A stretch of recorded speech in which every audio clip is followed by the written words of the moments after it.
Le fait de les connaître, nous avons dit la première bénédiction, c'est d'abord reconnaître l'homme envoyé de Dieu. La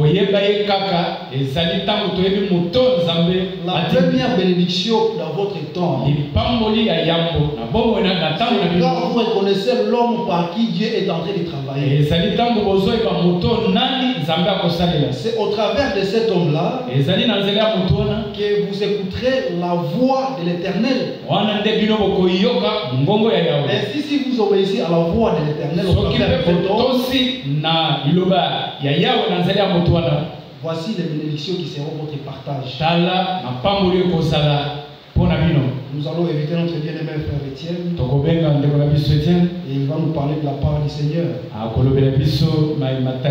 Gloire et gloire et alléluia.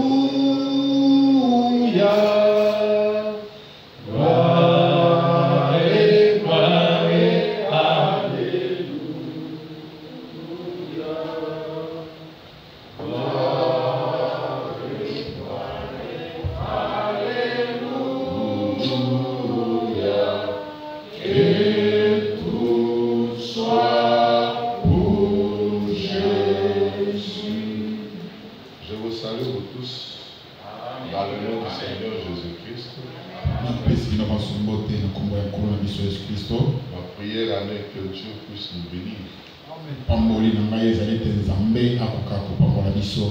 La semaine passée, nous avions parlé de la bénédiction, montrant que la bénédiction consiste en écoutant la parole de l'alliance.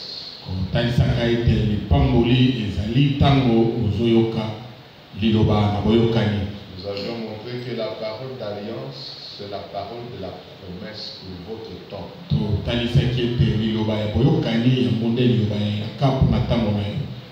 Parce que Dieu a fait une nouvelle alliance qu'il avait promis à l'Israël. Mais avant que Israël reçoive cette alliance, Dieu nous l'a accordé, nous les nations, à travers Jésus-Christ. C'est une alliance qui avait comme base le sang de Jésus-Christ. Mais une alliance qui est assise sur des meilleures promesses. Nous avions dit que les enfants de la promesse sont ceux-là qui ont fait l'alliance avec Dieu. Garder l'alliance, c'est garder la parole de la promesse. Et la vivre. Pourquoi il est question d'écouter, de croire et d'obéir. C'est là qu'il y a la bénédiction. Nous avions montré aussi du droit d'aînesse, montrant que ceux qui sont nés de nouveau sont ceux-là qui sont nés par la parole d'alliance, sont des enfants de Dieu, sont des enfants de la promesse. Par la nouvelle naissance, ils ont déjà les droits d'aînesse. Mais ce sont ceux-là qui doivent s'y attendre à la bénédiction du premier-né.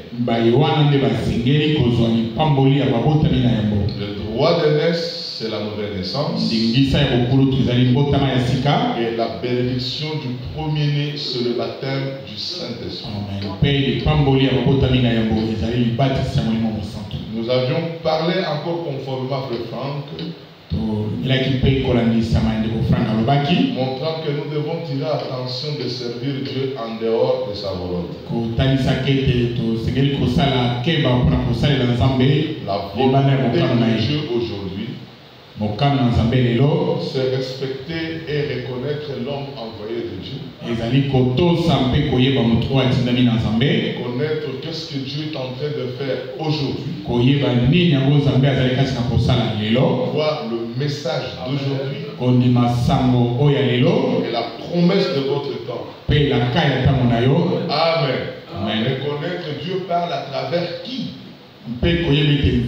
Parce que l'année antérieure du temps d'Israël, il a parlé avec Moïse. Il avait dit Moïse parle à Aaron et à ses fils. Il parle aussi aux enfants d'Israël. Nous avions montré que Moïse, notre Moïse, c'est William Marion Branham. Le législateur comme Jésus-Christ. Lui qui devait parler à Aaron et à ses fils. C'est l'ordre de succession. Nous avions montré Aaron est formé de sacrificateurs. Et comme Dieu nous a fait introduire aussi dans le royaume des sacrificateurs. Quand nous sommes arrivés le samedi, Frère Franck a mis la prédication de Frère Branham. J'ai entendu, mais maintenant je vois. Une très bonne prédication que Frère Branham a prêché le 27 novembre 1965.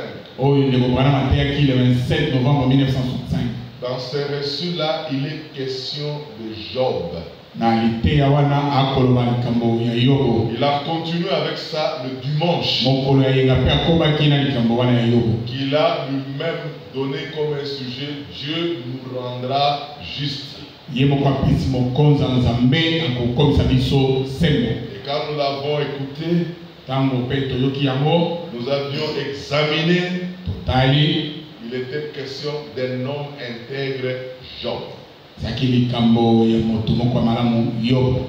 ce qu'il a parlé le dimanche, et le samedi et le dimanche. Nous allons aussi statuer quelques éléments sur Job. Nous lisons Job chapitre 1. C'est dans l'Ancien Testament, après les livres d'Esther, avant Psaume, Job.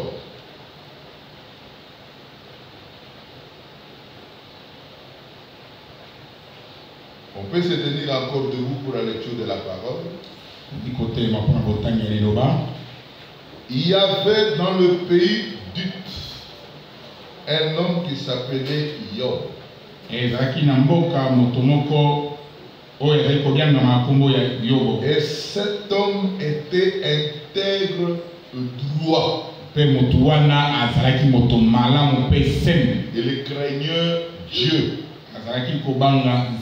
et se détournait du mal. Que Dieu bénisse la lecture de sa parole. Asseyons-nous. Pourquoi Frère Franck a pris ce récit de Job pour nous le donner aujourd'hui? C'est très significatif. Parce que Frère Branham lui-même a dit dans la Bible ici, dans sa parole qu'il a prêchée, montrant que sur la terre, il n'y a jamais eu un homme comme Job. Job, c'est l'homme le plus ancien. Quand je dis l'homme le plus ancien, il a vécu même avant que Moïse écrive Genèse. Comprenez que Job c'était un homme qui a vécu sans la Bible à la main. Même sans le rouleau à la main. Mais Job avait la parole de Dieu en lui. C'était sa vie. C'est pourquoi la Bible le témoigne que cet homme s'appelait Job. Et cet homme était intègre et droit. Amen. Prenons le verset 8. D'abord au verset 6. Or, le Fils de Dieu vint un jour se présenter devant l'Éternel. Le Fils de Dieu au pluriel. Vint un jour se présenter devant l'Éternel. Et Satan vint aussi au milieu d'eux. Vous avez vu l'habitude de Satan? Il avait vu le Fils de Dieu aller vers Dieu. Quand on parle du Fils de Dieu, le Fils au pluriel, il était question des anges. Il était question de messagers. C'était les esprits de Dieu. Quand le diable a vu que les anges se réunissaient tout autour de Dieu, Satan aussi est venu, il est entré dans cette réunion-là. Satan, c'est un ange. C'est un esprit. Il a, depuis les combats au ciel, nous avions vu dans le sceau que jusqu'à maintenant, le diable n'est pas encore descendu sur la terre. Mais il crée les dégâts sur la terre. Mais lui-même n'est pas encore descendu pour faire son QG sur la terre. C'est ce que nous avions dit dans le sceau, non? Apocalypse 12, on nous montre quand est-ce qu'on chassera les diables dans les airs.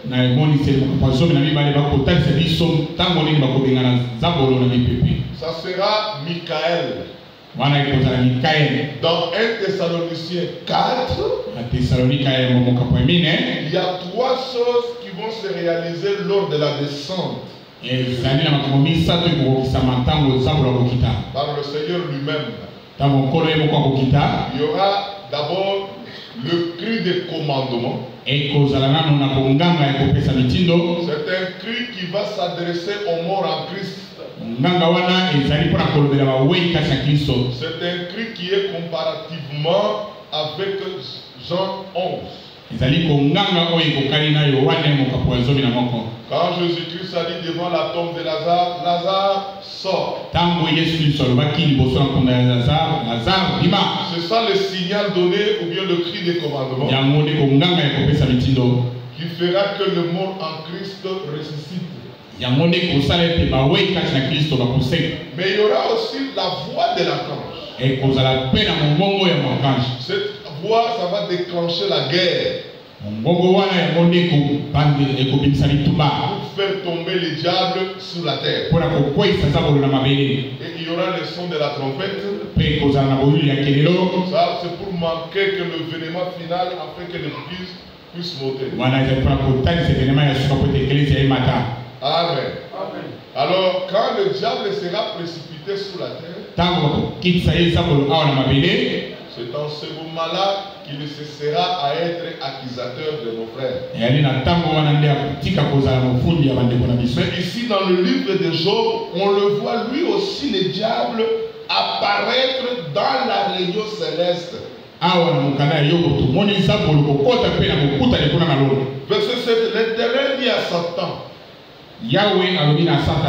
d'où viens-tu, Satan? Et Satan répondit à l'Éternel, de parcourir la terre et de lui promener. Vous avez vu que le diable c'est un promeneur. Il se promène sans but. Il entre dans toutes les provinces, dans tous les pays du monde, dans l'objectif d'accuser les enfants de Dieu. Parce qu'il dit de parcourir la terre et de m'y promener. Un enfant de Dieu ne peut pas être un promeneur. Un enfant de Dieu, c'est quelqu'un qui, quand il sort, c'est avec un objectif. Le verset 8. L'Éternel dit à Satan, as-tu remarqué mon serviteur Job? Yahweh a dit à Satan, est-ce que au monaki mon sali na ngai Yobo? Frère, est-ce que Dieu peut t'appeler son serviteur? Oui. Aujourd'hui, nous sommes ses enfants. Mais jusque-là, nous ne sommes pas encore ses serviteurs. Nous serons ses serviteurs. Nous serons ses esclaves. C'est ce que nous attendons l'un de ces 4 matins. Parce qu'aujourd'hui, nous nous saignons la ceinture. Nous allons travailler. Chacun au marché, d'autres dans des entreprises différentes. Et le soir, on se retrouve dans l'église pour lire la parole et se prêcher. Nous ne sommes pas encore devenus ce serviteur. C'est pour vous dire que Dieu a un seul serviteur sur la terre maintenant. C'est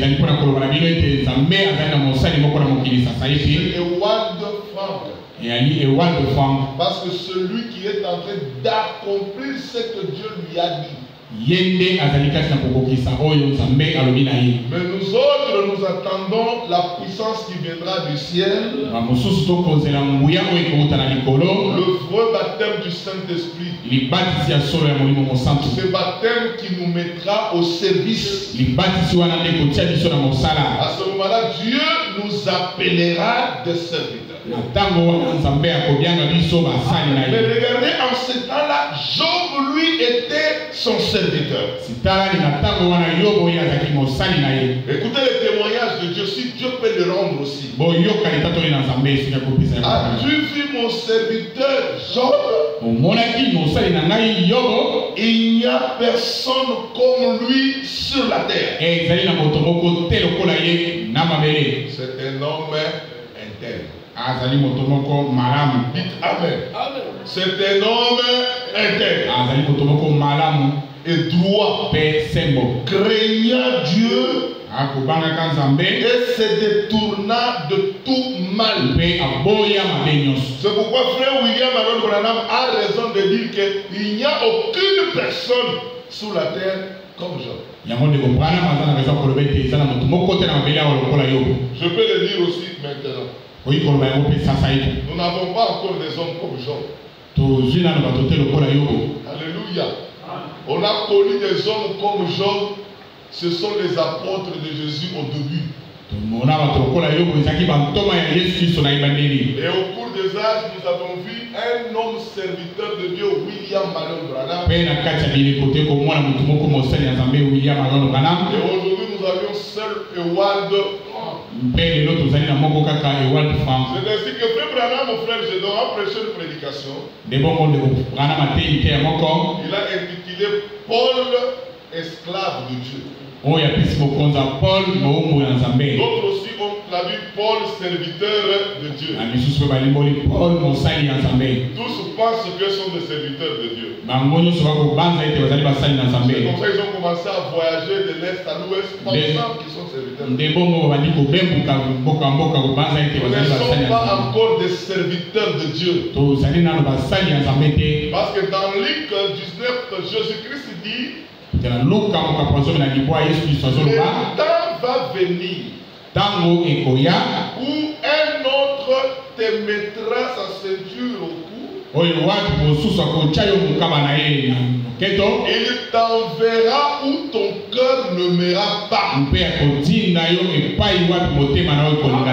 tu obéiras. Le temps là n'est pas encore arrivé. Aujourd'hui, je choisis les endroits pour y aller. Qu'est-ce qui nous retient encore? Parce que la promesse du Père ne s'est pas encore accomplie. Nous attendons la puissance qui viendra dans un puissant baptême du Saint-Esprit. Cette puissance qui nous mettra au service. Et nous serons appelés ce jour-là de serviteurs de Dieu et de esclaves de Dieu. Mais aujourd'hui, nous ne sommes pas esclaves.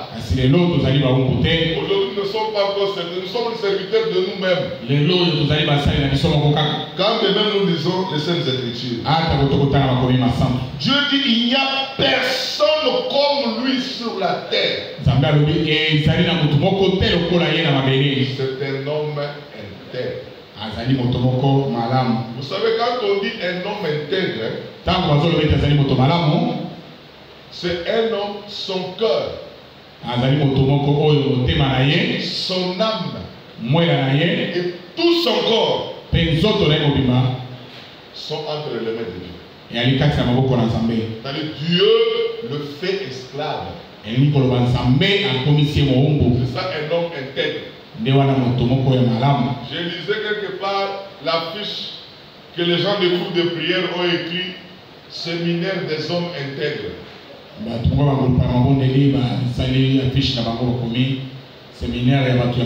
Ah, ça m'a fait rire.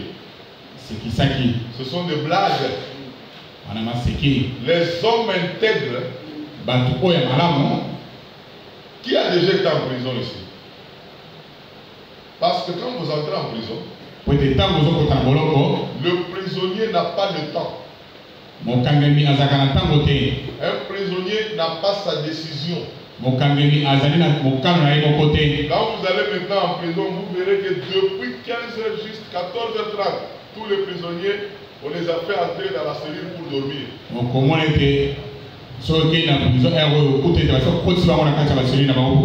Et ils vont dormir, ils vont se réveiller. À 5h, ils ne sortiront pas. On va les faire sortir de là à 11h. Donc ils sortent de la cellule déjà trouver le soleil aux élites. Et on les fait entrer encore, le soleil est encore aux élites. C'est ça l'esclave. C'est-à-dire on l'amène à faire ce que lui n'aime pas. C'est comme ça nous serons aussi esclaves le jour que nous serons baptisés du Saint-Esprit. Aujourd'hui on supplie même frère Simon, est-ce que tu peux venir chanter au mariage? Il nous exige aussi, non, il faut qu'il y ait le transport. On ne comprend pas ce que c'était ainsi. C'est le moment. Le temps vient où on verra qui seront les vrais drumistes et les vieux pianistes.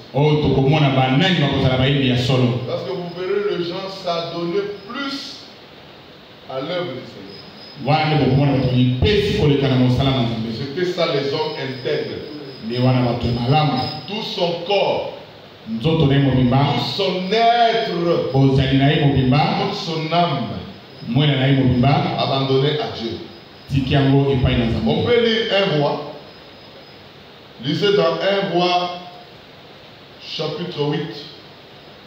1 Roi 8. 61. 1 Roi 8, le verset 61. L'Écriture nous dit que votre cœur soit tout à l'Éternel, notre Dieu. Que votre cœur soit tout à l'Éternel, votre Dieu. Comme il est toujours pour suivre ses lois et pour observer ses commandements. C'est ça un homme intègre. C'est-à-dire tout son cœur est à l'Éternel. Et son cœur est imprégné dans la loi. L'écriture que le frère a dit, si tu obéiras, vous verrez toujours cette écriture est au futur. Parce qu'aujourd'hui, il nous est tellement difficile difficile d'obéir toute la loi de Dieu. Parce que nous sommes partagés dans ce corps. Et pourtant, on nous demande d'observer la loi. Aujourd'hui, Dieu ne nous a pas encore donné la supériorité sur beaucoup de choses. Ça va commencer le jour du baptême du Saint-Esprit. Dieu nous donnera plus de la supériorité jusqu'à la transmutation. Mais quand vous verrez cette écriture-là de Deutéronome 28 que nous venons de lire, ça parle des hommes intègres. Ça ne parle pas de n'importe qui. Là, on dit si tu observes mes lois, si tu obéis à mes lois, c'est pour les hommes intègres. Cette intégrité viendra. C'est ainsi que vous allez voir dans Philippiens. L'apôtre Paul est en train de dire ceci. Il dit, comme Christ m'a saisi moi, je traite mon corps durement. Je cours de la manière à me saisir. Mais jusqu'aujourd'hui, je ne l'ai pas encore saisi. Je cours vers la perfection. Mais aujourd'hui, cela n'est pas encore arrivé. C'est dans cette position que nous devons nous mettre. La perfection est encore dans l'âme. Parce que l'âme a déjà la parole de la promesse. Mais nous tendons vers la perfection du corps qui viendront lors de la transmutation. Mais aujourd'hui, je peux dire aussi comme Paul dans Philippiens 3. Je suis en train de courir pour saisir la couronne. Comme Christ m'a saisi. Amen. Encore Amen. Alors c'est ça, nous attendons à être des hommes intègres. Frère Branham a raison de dire que William Aaron Branham, il dit ouvertement que Job était un homme intègre. Il n'y a pas un homme sur la terre comme lui. Je vais lire le paragraphe 53. J'ai entendu, mais maintenant je vois. Il dit, écoutez frère, Job était un homme qui exécutait à la lettre les commandements de Dieu. Exactement. Est-ce que vous savez cela? Mais il dit, c'est Dieu qui dit. Et quand il parle à Satan. Il dit, tu ne le sais pas. Tu me le laisses. Je te ferai te maudire en face. C'est Satan qui dit ça. Il dit, Seigneur, tu me laisses Job. Je vais l'amener à te maudire. C'est Satan qui disait ça. Mais Satan l'a fait. En le faisant, il n'a pas amené Job à maudire le Seigneur. Parce que Job était un homme de confiance de Dieu. Et Dieu lui a accordé toute la confiance. Dites Amen. Ne dormez pas, rêvez ceux qui dorment. Voilà. Job, il était le type de l'église. Nous faisons le titre maintenant de Job. Quand l'écriture dit qu'il n'y a pas un homme comme lui sur la terre. Et moi je dis l'un de ces 4 matins, il y aura des hommes. Aujourd'hui, les hommes ne sont pas là. Job, c'était le type de l'église. Amen. Voilà. Verset 2. Job. Chapitre 1, verset 2. Il naquit 7 fils et 3 filles. Sambo pe basimi sato. Ils étaient 7. Azaki sambo. Et 3 filles. Pe basimi sato. Nous allons voir ça.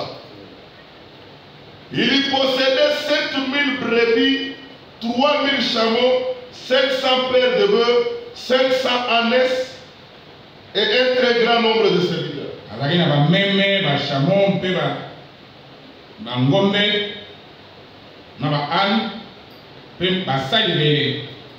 Et cet homme était le plus éminent de tous les fils de l'Orient.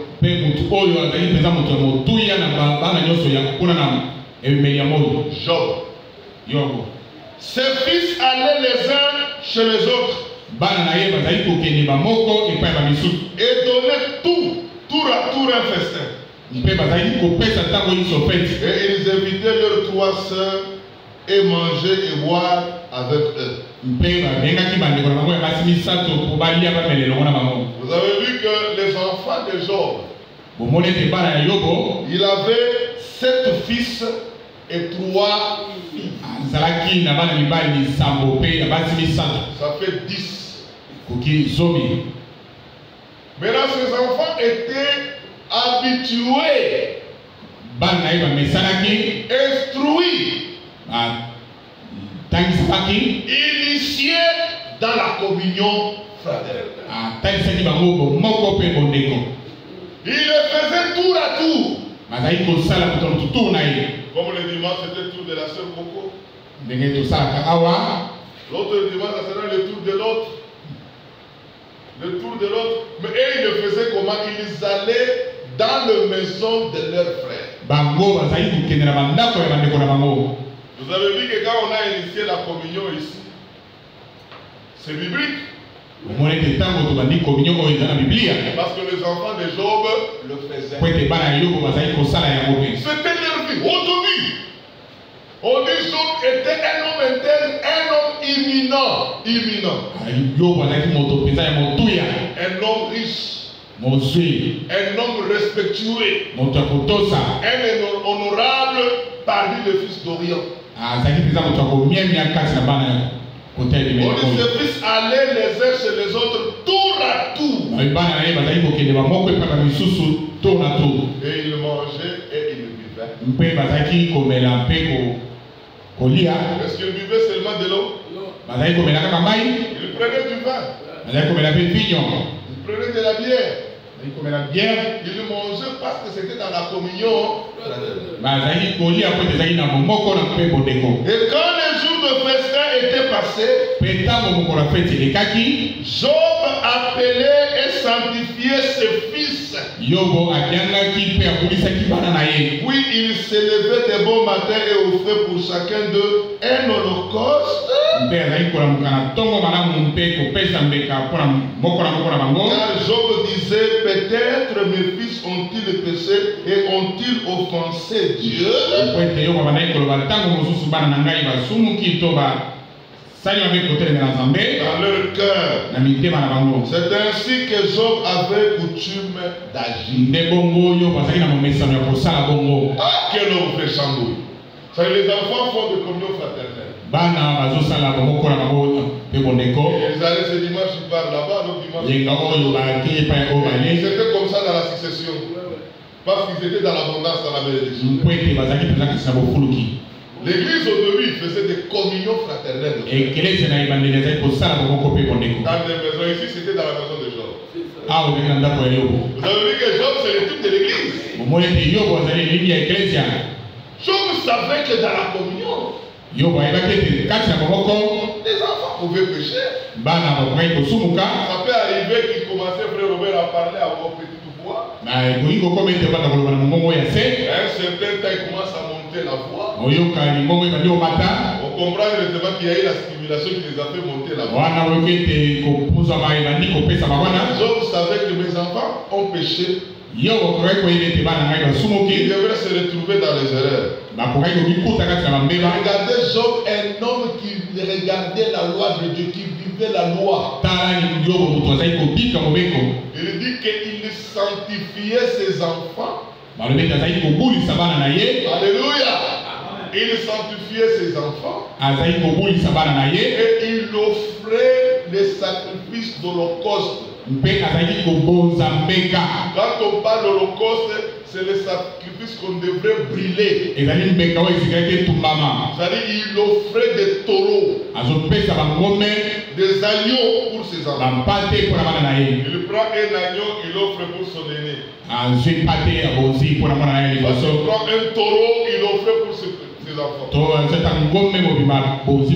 Il offre à Dieu pour que Dieu pardonne le péché de ses enfants. Mais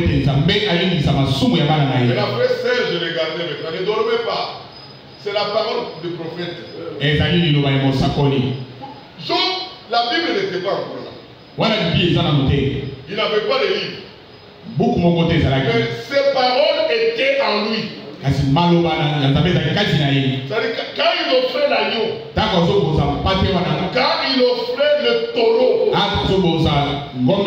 c'était le type de sacrifice de Jésus-Christ.